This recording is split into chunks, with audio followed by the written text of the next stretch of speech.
Hello दोस्त, नमस्कार करती हूँ और स्वागत करती हूँ सरिता लोकगीत चैनल पे। हम सुल्तानपुर से हैं और हमारे चैनल को ज़्यादा से ज़्यादा सपोर्ट करिएगा।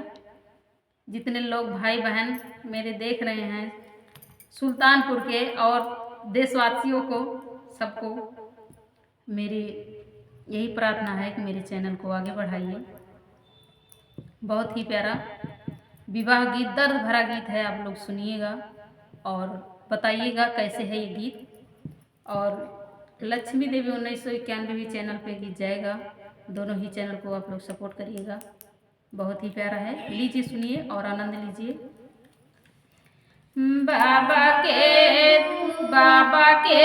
दुआरा वासु पढ़िया के पेड़ावा हो।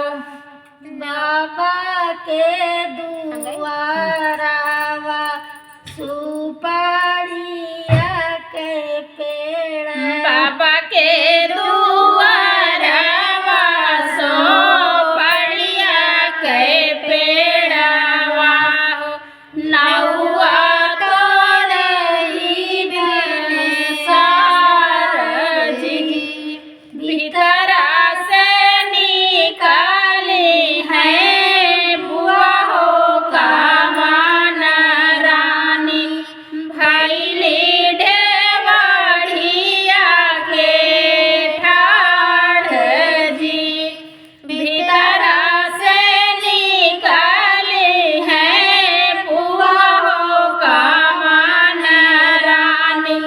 भैली ढेवढ़िया के ठाढ़ जी के करने वाताल आया मोरे नाहुआ के कर पड़ला बिया जी के करने वाताल आया मोरे नाहुआ के कर पड़ला बिया जी।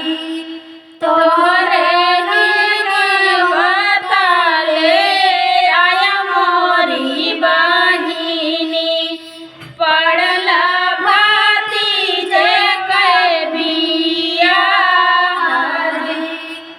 तोहरे बताले आया मोरी बहिनी पड़ला भतीजे के बिया जी।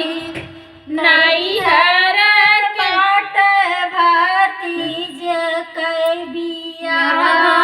नैहर में बाट भतीजे के बिया।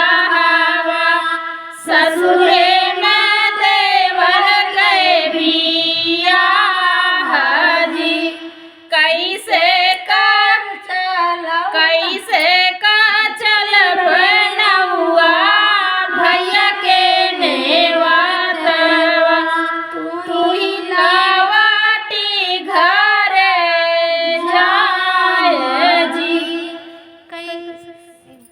कैसे का चल बनौआ भैया के नेवातवा। तू ही लावाट घर जाए जी।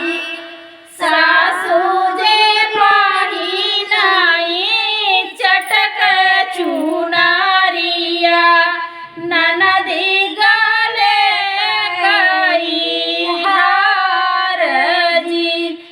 पहिने चटक चुनरिया। सासू जे पाही नाई चटक चुनारिया ननदी जे गले गई हार जी। हम कहू रहिया हम बहु रही है हम बहु